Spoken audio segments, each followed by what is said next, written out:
Very good morning प्यारे बच्चों। आज का टॉपिक परसेंटेज का सेकेंड टॉपिक जो कि हम डिस्कस कर रहे थे रामबाण। एक ऐसा फार्मूला जो कई बड़े बड़े सवालों को महज सेकेंडों में सॉल्व कर सकता है विदाउट पेन एंड कॉपी। जैसा कि स्क्रीन पे एक अच्छा सा सवाल मैंने लिखा हुआ है, यदि किसी वस्तु की कीमत को पहले 30% बढ़ाया जाए और पुनः दुकानदार द्वारा उस पर 30% का छूट, डिस्काउंट या बट्टा या रिबेट दे दिया जाए तो उस विक्रेता को क्या प्रभाव पड़ेगा? उससे फ़ायदा होगा, नुकसान होगा, दैट इज़ प्रॉफिट होगा या लॉस होगा? अक्सर लोगों के आंसर इसमें यही होंगे, sir no profit no loss. अगर आपका भी आंसर यही है तो 100% आप भी गलत हैं। क्या सही आंसर होगा? इसका सही आंसर आपको ढूंढने के लिए जाना पड़ेगा जो मैंने लास्ट लेक्चर में फार्मूला डिस्क्राइब किया था आप लोगों को बच्चों, नेट प्रतिशत चेंज, कुल प्रतिशत परिवर्तन।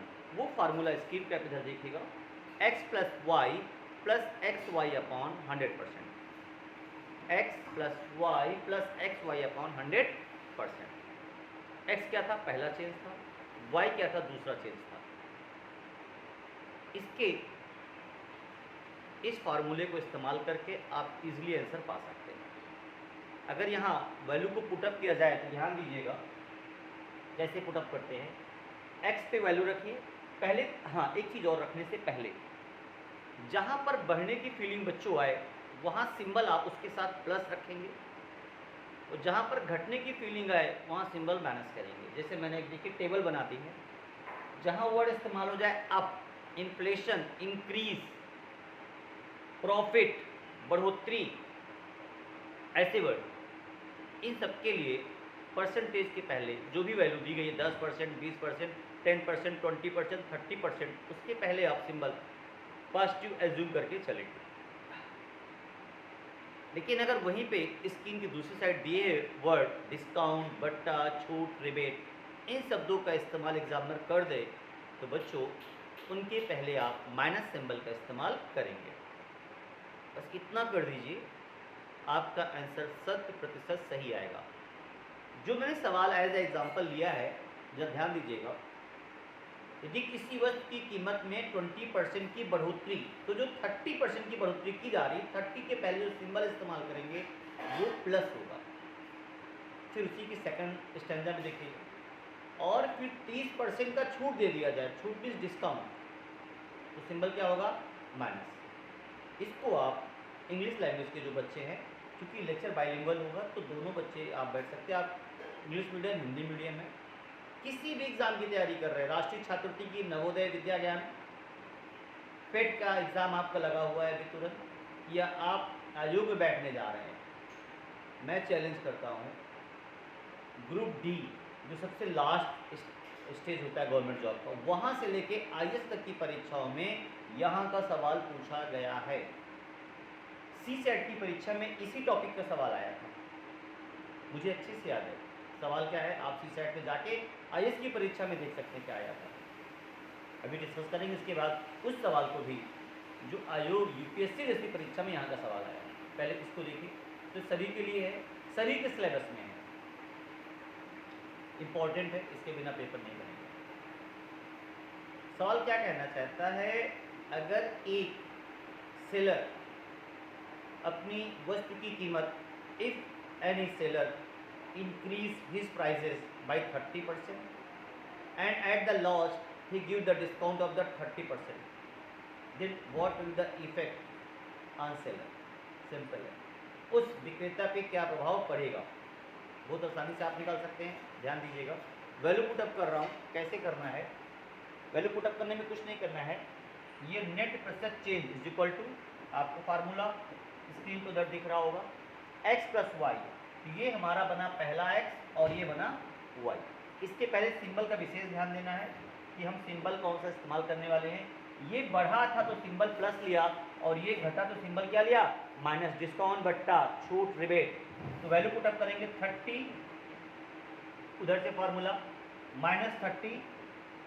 अब यहाँ पे दोनों का मल्टीप्लीकेशन है x इंटू वाई, मतलब दोनों को मल्टीप्लाई करेंगे, माइनस 30 को प्लस 30 को, इसका सिंबल प्लस, इसका सिंबल माइनस, जब दोनों मल्टीप्लाई होंगे तो क्या हो जाएगा, आप ध्यान दे सकते हैं।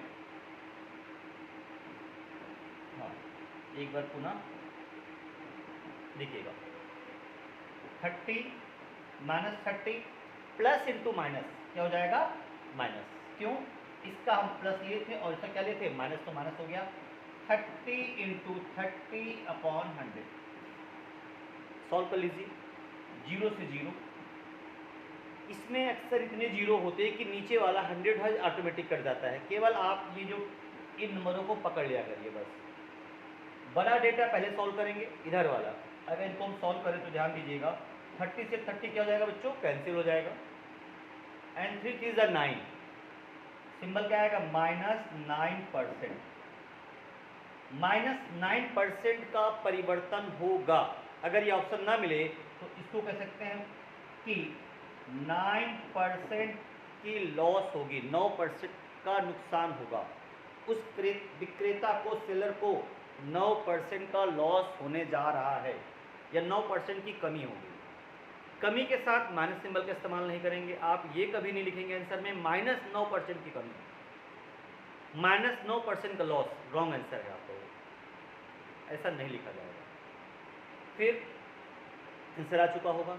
अब एग्जामिनर क्या करेगा, इस सवाल को मैं 10 तरीके से डिज़ाइन कर सकता हूँ। देखिएगा 10 सवाल विद इन 10 सेकंड में आंसर देने वाले कौन कौन से हैं जो लगातार एग्ज़ाम में आ रहे हैं। मैंने इसी को एज्यूम कर लिया एज अ रेक्टेंगल, और मैं कह रहा हूँ एक आयत की लंबाई को पहले 30% बढ़ाया गया और फिर 30% घटाया गया। बताओ उसके क्षेत्रफल में, एरिया में क्या परिवर्तन होगा। Means if the length of the any rectangle is the increase by the 30% and again decrease by the 30%, then what will be overall changes in its area. Formula यही होगा, नेट प्रतिशत change, x plus y upon 100 रखिए और यही answer आएगा। 9% की कमी होगी किसमें, एरिया में। इसी को दूसरे शब्दों में ले लीजिए, यदि कोई विक्रेता अपनी वस्तुओं की कीमत में 30% की बढ़ोतरी कर दे और पुनः 30% रेट डाउन कर दे, तो उसकी सेल्स क्या हो जाएगी, 9% डाउन हो जाएगी। इसी को आप दूसरे शब्दों में ले सकते हैं कि पहले एक साल या एक महीने पहले, आप एक महीने की मेहनत में आपका स्कोर 30% बढ़ता है, फिर अगले 2 महीने बाद 30% स्कोर आपका डाउन हो जाता है। तो 2 महीने के निरीक्षण के बाद अगर हम पूछे आपकी परफॉर्मेंस में क्या चेंज आया, ओवरऑल परफॉर्मेंस बढ़ी या घटी, आपके नंबर घटे या बढ़े, तो आंसर क्या आएगा बच्चों, यही आएगा कि 9% आपकी परफॉर्मेंस पहले की अपेक्षा बच्चों डाउन हो गई। कहने का मतलब क्या है, ये एक छोटा सा फार्मूला एक नहीं कईयों टॉपिक को सॉल्व करेगा। मैं इसी से एरिया का टॉपिक सॉल्व कर रहा हूँ, मैं इसी से परसेंटेज सॉल्व कर रहा हूँ, और अब अभी कुछ समय बाद इसी टॉपिक से सॉल्व करेंगे। आपको दिखाएंगे कि इस छोटे से फार्मूले से आप चक्रवृद्धि ब्याज कैसे निकाल सकते हैं। बहुत आसान है। चलिए, तो पहले तो हम देखते हैं इसके और एप्लीकेशन कौन कौन से आपकी लाइफ में, आपके एग्ज़ाम में आने वाले हैं। इसको क्लीन कर देते हैं, ये आओ। तो ये फार्मूला आयत, वर्ग that is rectangle, square, triangle, कई जगह इस्तेमाल हो जाएगा। अब इसी को मैं एप्लीकेशन ले रहा हूँ स्क्वायर पे। वर्ग का सवाल, सर्किल हो, स्क्वायर हो, कोई टॉपिक हो, इसका सवाल पेपर में बहुत पूछा जाता है। सवाल कैसे आएगा ध्यान दीजिएगा, यही सवाल है। यदि किसी वृत्त की त्रिज्या या डायमीटर दैट इज व्यास, अर्थात रेडियस या डायमीटर को 50%, 10%, 20%, डेटा तो कुछ भी हो सकता है, इससे कोई फर्क नहीं पड़ता, वो चाहे 10 और 20 और 50 लगाना सब में है, या किसी वर्ग की प्रत्येक भुजा को 10% बढ़ाया जाए तो उसके क्षेत्रफल में क्या चेंज होगा। अब क्षेत्रफल में चेंज क्या है, तो परसेंटेज को 2 बार जोड़ेंगे आप, और पेरीमीटर में चेंज क्या है तो सेम आंसर हो जाएगा। कैसे हो जाएगा अभी हम समझाते हैं। अब कह रहा क्षेत्रफल में, तो उसी परसेंटेज को 2 बार, क्यों, उसमें 2 एरिया में दो यूनिट्स का मल्टीप्लाई होता है, तभी आप बोलते हैं वर्ग मीटर, स्क्वायर मीटर। तो यहाँ भी 2 बार मल्टीप्लाई करने का मतलब 2 बार परसेंटेज को जोड़ना पड़ेगा। अगर हम 10 वाले को पकड़ रहे हैं, हमने कहा 10% के साथ चलेंगे, तो x भी 10 बनेगा और y भी क्या बनेगा, 10 बनेगा। उस परसेंटेज को 2 बार बढ़ा के जोड़ दीजिएगा। फार्मूला स्क्रीन पे मैंने उधर लिखा था, फिर ले देता हूँ। क्या था भाई, x plus x y upon 100%, ये था आपका formula. x plus y upon 100%। x का मान 10, y का मान 10 रखिए, 10 20 हो जाएगा एंड 1 आ जाएगा, 21% हो जाएगा। आप देख सकते हैं x का मान यहाँ रखिए, y का मान लिखिए, दोनों को मल्टीप्लाई करिए। तो 10 इधर देखिए, फिर से सॉल्व करते हैं। हाँ, रख रहा हूँ मैं। 10 प्लस 10 इंटू 10 अपॉन 100, 0 0 0 कैंसिल बच्चों, 10 20 हो जाएगा एंड 1 दैट इज 21%। अब पूरे मेंस्ट्रुएशन में एक सवाल ऐसा बनता है, तो उसका एक छोटा सा कॉन्सेप्ट बताया जा रहा है आपको, सीख लीजिए, काम आएगा। आपको पता है कुछ चीज़ें हम मीटर में नोट करते हैं, डिनोट करते हैं, बताते लोगों को। जैसे आपको किसी का पेरीमीटर बताना है, तो बच्चों क्या लिखते हैं, पी लिखते हैं, पेरीमीटर को पी से। अच्छा, पी की यूनिट क्या होती है, मीटर, सेंटीमीटर, किलोमीटर, कुछ भी हो सकता है। कहने का मतलब है पेरीमीटर की जो यूनिट्स होती हैं परिमाप की, वो हमेशा मीटर होती हैं या सेंटीमीटर या किलोमीटर। इसी तरह आपको लेंथ का मेजरमेंट करना है, तो लेंथ का भी जो यूनिट होगी क्या होगी, मीटर होगी। तो लेंथ हो, ब्रेथ हो, हाइट हो, रेडियस हो, डायमीटर हो। Length, breadth, height, radius, diameter, और क्या हो सकता है भाई, लगभग, और मीडियंस। ये सब चीज़ें आ जाए, क्या क्या आ जाए, ध्यान दीजिएगा। मीटर में क्या क्या होगा, फिर से एक बार देखिएगा। मीटर, कुछ चीज़ें मीटर स्क्वायर में होती हैं और कुछ चीज़ें मीटर क्यूब में होती हैं। ये 3 चीज़ें आपके ब्रह्मांड में देखने को मिलती हैं। कुछ चीज़ों का मेज़रमेंट हम किस में करते हैं बच्चों, मीटर में, कुछ का मीटर स्क्वायर में, कुछ मीटर क्यूब में मेज़रमेंट हम करते हैं। अब मीटर में क्या मेज़रमेंट करते हैं आप, किसी वस्तु की लंबाई, चौड़ाई, ऊंचाई, रेडियस, डायमीटर, पेरीमीटर, परपेंडिकुलर्स की हाइट, इन सब के बारे में पूछे और इसमें चेंज किया जाए तो आंसर वही हो जाएगा। जैसे यहाँ पेरीमीटर आता है आपका, पी आता है, रेडियस आती है, डायमीटर से डी आता है, डायमीटर फॉर डी आता है, हाइट एच आती है, और क्या आता है, एल आता है, बी आता है और एच आता है, और मीडियन एम आता है, मीडियन जो होता है ट्रायंगल में होता है। इन सब के बारे में हिंट करें और इसी में परसेंटेज चेंज पूछ लें, तो बच्चों आंसर यही होगा। जैसे यदि किसी वृत्त के व्यास में 50% की बढ़ोतरी की कर दी जाए तो उसके परिमाप में कितना परिवर्तन होगा, तो आंसर क्या होगा, क्योंकि व्यास दैट इज डायमीटर चेंज कर रहे हैं, तो पूछ किस में रहे, पेरीमीटर। इसका हिंट दें और इसी में परसेंटेज पूछें तो इसका आंसर यही हो जाएगा, आंसर 50 ही रहेगा। फिर यदि किसी वर्ग की भुजा को 100% बढ़ाया जाए तो परिमाप कितना बढ़ जाएगा। वर्ग की भुजा की इकाई क्या होती है, मीटर होती है, और परिमाप की इकाई भी क्या होती है, मीटर होती है। तो आप इसी ब्लॉक में हैं, इसी ब्लॉक में हैं और इसी ब्लॉक की बात करेंगे तो आंसर वही हो जाएगा जो आप हमें हिंट करेंगे। अगर आप कह रहे हैं कि 100% बढ़ाया जाए भुजा तो परिमाप कितना बढ़ेगा, तो बच्चों परिमाप भी 100% ही बढ़ेगा। अगला सवाल, किसी वृत्त की त्रिज्या को 10% बढ़ाया जाए तो वृत्त का परिमाप, वृत्त समझ रहे हैं, सर्किल का परिमाप कितना बढ़ेगा, तो सर्किल का परिमाप बच्चों 10% ही बढ़ेगा। कौन से क्लियर हो गया होगा, इस ब्लॉक में आएंगे। सेकेंड ब्लॉक हमारा मीटर स्क्वायर का है। बच्चों मीटर स्क्वायर में क्या होता है, मीटर स्क्वायर में आपका होता है एरिया होता है। यहाँ हम बात करेंगे क्षेत्रफल की। मीटर स्क्वायर है अर्थात परसेंटेज को 2 बार जोड़ना है रामबाण प्रोसेस से। रामबाण मैंने बताया था कि परसेंटेज को कैसे जोड़ते हैं, कैसे जोड़ते हैं आपको अच्छे से पता है, x plus x y upon 100%। Percentage को 2 बार जोड़ना है, क्योंकि मीटर स्क्वायर है 2 बार, यहाँ मीटर क्यूब है तो 3 बार, पावर 3 है तो उस परसेंटेज को 3 बार जोड़ा जाएगा, पावर 2 है तो उस परसेंटेज को 2 बार जोड़ा जाएगा, और यहाँ पावर 1 है तो वो आंसर ही वही होगा जो आपको दिया जाएगा। कुछ नहीं करना है, पेन का कोई इस्तेमाल नहीं, सीधे आंसर बताइए। तो इसका एग्जांपल देखते हैं।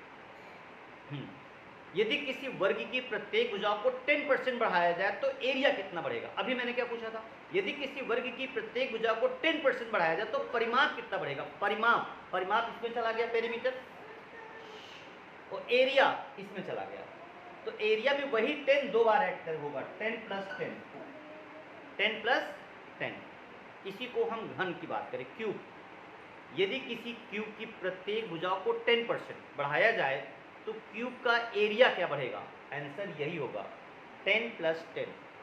बदल रहा हूँ, यदि किसी क्यूब की प्रत्येक भुजा को 10% बढ़ाया जाए घन तो उसका वॉल्यूम क्या बढ़ेगा? तो बच्चों वॉल्यूम थर्ड कॉलम आ गया, वॉल्यूम समझ रहे हैं, आयतन में क्या प्रभाव पड़ेगा।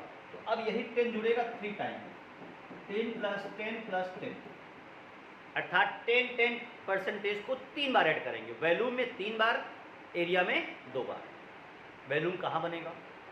जैसे मैं कहूँ किसी घनाभ की प्रत्येक भुजा को 10% बढ़ा दिया जाए, या लंबाई को 10%, चौड़ाई को 20% और ऊंचाई को 10% बढ़ाया जाए तो आयतन में कितने प्रतिशत का परिवर्तन होगा? तीनों परसेंटेज को जोड़ दीजिए, आपका आंसर आ गया। इस तरीके से आप कोई भी टॉपिक जो कि एरिया और वॉल्यूम के होते हैं निकाल सकते हैं।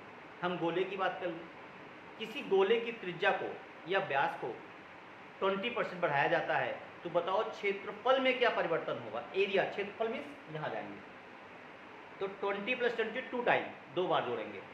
अगर हम पूछे आयतन में क्या होगा तो 20 + 20 + 20 3 टाइम जोड़िए। अब मुद्दा आता है 3 टाइम कैसे जोड़ते हैं, उसको भी बताते हैं। आइए,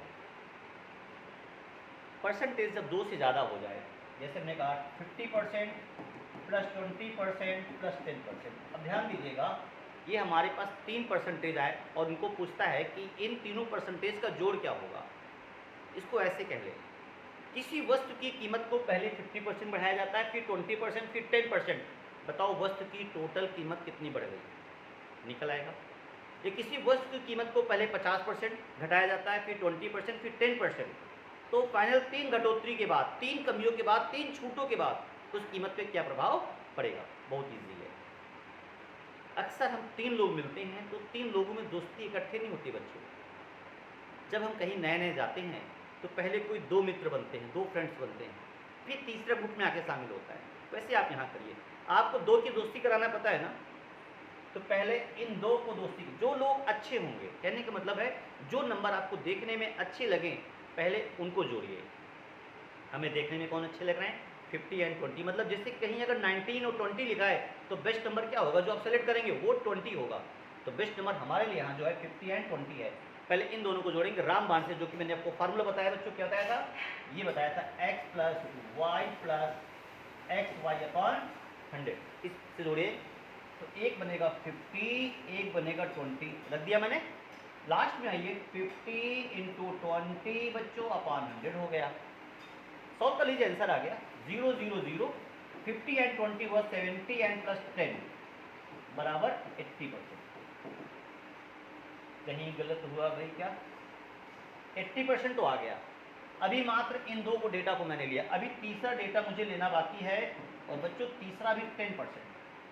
अब इस 10% को नीचे ले आओ। अभी तो मैंने 2 की दोस्ती कराई, 2 की दोस्ती का परिणाम 80% आया। अब तीसरा कहता है मुझे भी मिला लो भाई साथ में, तो मिला लेते, क्या दिक्कत है? तीसरा क्या है हमारा, देखिएगा ध्यान पे। अब 80 + 10 समझ गए होंगे, उन दोनों का 80 आया तो इसका 10 प्लस 80 × 10/100 समझ गए होंगे। x + y + xy/100, 0 0 again cancel. और बच्चों ये हो गया 98%। कितना हो गया? 98%। नॉर्मल व्यक्ति आंसर क्या देगा इसका? वो जोड़ेगा, सीधे फ्लैट जोड़ देगा, 50 एंड 20 70 एंड 10 दैट इज 80%। जबकि आंसर क्या आएगा? उस वस्तु की कीमत कितनी बढ़ जाएगी? 98%। और ऐसा ही सवाल आया था एक IAS की परीक्षा में, सी सेट में। उठा के पेपर देख लीजिए, मिल जाएगा। बड़ी परीक्षाओं की बात कर रहा था ना मैं। सवाल ये आया था, किसी नगर की जनसंख्या लगातार 10% बढ़ती है, तो बताओ 3 साल बाद उस नगर की जनसंख्या में कितने प्रतिशत का परिवर्तन होगा। 3 साल का है तो 3 बार जोड़ें, 2 साल का है तो 2 बार जोड़ें, 1 साल का है तो सेम हो जाएगा। 3 साल बाद हर साल 10% बढ़े तो 10 प्लस 10 प्लस 10 लीजिए, 3 बार जोड़ दीजिए। इन दोनों को जोड़ना मैंने बताया था अभी, 10 एंड 10 पिछले क्वेश्चन में। तो बच्चों ये आया था 21%। अब ऊपर वाले को भी ले आओ भाई, 10%। अब इन दोनों को उठा लो, ये बनेगा x, ये बनेगा y, तो हो जाएगा 21 प्लस 10 प्लस 21 गुणे 10 बटे 100। सॉल्व कर लीजिए, 21 और 10, 21 एंड 10 दैट इज 31, एंड ये हो जाएगा 33.10%। ये आंसर आ गया। अर्थात उस नगर की जनसंख्या 33.10% बढ़ जाएगी। अगर 1 लाख थी तो 33,000 और बढ़ जाएगी, क्योंकि 1 लाख का 33%, 33% क्या होगा, 33,000 होगा बच्चों। इस प्रकार आप 3% को जोड़ सकते हैं, घटा भी सकते हैं। घटाने में क्या होगा, बस सिंबल आपको माइनस करना है। अगर हम कहें 3 लगातार कमियां, 3 लगातार कमियां, 3 लगातार छूटे, वो भी हो जाएगा। देख लीजिए, 2 लगातार छूटे, हमने कहा 2 लगातार डिस्काउंट हैं, -50 एंड -20 बता चुका हूं। एक और कर लो, -10। जैसा मैंने बताया था, पहले इन दोनों को जोड़िए। कैसे करेंगे, 3 लगातार छूटे, 50, 20 और 10 किस एक छूट के बराबर होगा। या 3 लगातार कम या 3 लगातार लॉस, एक किस लॉस के बराबर होंगे। क्वेश्चन ऐसे आएगा। तो -50 -20 -50 -20 minus plus 50 into 10 upon 100, 0 0 cancel बच्चों। 50 एंड 20 -70 हो गया आपका ये, और प्लस का 10 हो गया। ये हो गया माइनस का 60%। माइनस का 60 होल्ड करिए, तीसरे को कॉपी करके लाइए, ये आ गया। अब ये बनेगा x और ये बनेगा y। इन दोनों को सॉल्व कर लीजिए, ये x और ये y। इन दोनों को सॉल्व करेंगे तो x एंड y, समझ रहे हैं, x y 70 और वो 6, ये हो जाएगा फाइनल आंसर -64%। -64% की छूट होगी। बहुत लोग क्या सोच लेंगे, भैया 50 20 70 10 80 दैट इज 80% छूट। गलत है आप। फाइनल छूट क्या होगी, फाइनल डिस्काउंट बट्टा रिबेट क्या होगा, -64%। और अगर -64% डिस्काउंट, तो you have to payment approx 36%। So अगले वीडियोस में हम डिस्कस करेंगे कैसे निकालेंगे चक्रवृद्धि ब्याज, CI, इसी फार्मूले से। कुछ नहीं करना है, हो गया। अभी इसके पहले का मैंने जो सवाल लिया था, याद होगा, 10% वाला, वो CI तो था। हमने कहा था 10%, 10%, 10% एंड 10%, 3 साल। तो लो भैया, सवाल बन गया। रुपया 10,000 का, रुपया 10,000 का 3 सालों का चक्रवृद्धि ब्याज क्या होगा, निकल आया। 3 साल में 3 बार जोड़ो परसेंटेज को, 2 साल में 2 बार जोड़ो। और चक्रवृद्धि ब्याज में सवाल 2 साल और 3 साल का ही पूछता है। तो भैया अभी आप जब 2 साल का निकालने का है तो 10 10 2 बार जोड़िए। यहां कुछ भी हो सकता है, 10 20 एंड 5 ही पेपर में मिलेगा। 10 10 2 बार जोड़ा तो बच्चों ये हो गया 21%। अर्थात जो आपको चक्रवृद्धि ब्याज मिलेगा 10,000 का 21%। और 10,000 का 21% कैसे निकालते हैं भैया, 10,000 लिखिए और 21% लिखिए, सॉल्व कर लीजिए, आपका आ गया ब्याज 2100 रुपए 2100। और अगर भैया हम कहते 3 साल का निकाल दो, बहुत ईजी है, इसी को आप 3 बार जोड़ दीजिए। और अभी 3 बार जोड़े थे तो मेरा आंसर आया था, आपको अच्छे से याद होगा बच्चों, क्या आया था, ये आया था 33.10। तो 3 साल का CI क्या होगा, 33.10। ये हो गया चक्रवृद्धि ब्याज, कंपाउंड इंटरेस्ट बोलते हैं। तो CI के लिए वो फार्मूला भूल दे जो आप 6 7 8 9 10 से पढ़ के आए। अब नया फार्मूला रामबाण से निकालिए CI। किसी भी, देखिए प्रिंसिपल ये बदलता रहेगा, ये कुछ भी हो सकता है, 5,000 10,000 20,000 18,000, इससे क्या फर्क पड़ता मुझे, हमें तो मल्टीप्लाई करना है केवल। वहां पर मेन है नेट परसेंटेज चेंज क्या होगा। नेट परसेंटेज कैसे निकालेंगे, रामबाण से निकालिए, मल्टीप्लाई करिए, आपका CI का आंसर आ जाएगा। नहीं समझ में आया है, नेक्स्ट लेक्चर में फिर मिलते हैं हम। आज के लिए इतना ही। मैं सतीश, चैनल को लाइक करें, सब्सक्राइब करें, 2 4 कमेंट्स कर दिया करो कि बहुत समझ में आ रहा है कि नहीं आ रहा है, अपने दोस्तों तक शेयर करें। 100% ये कॉन्सेप्ट समझ में आएगा।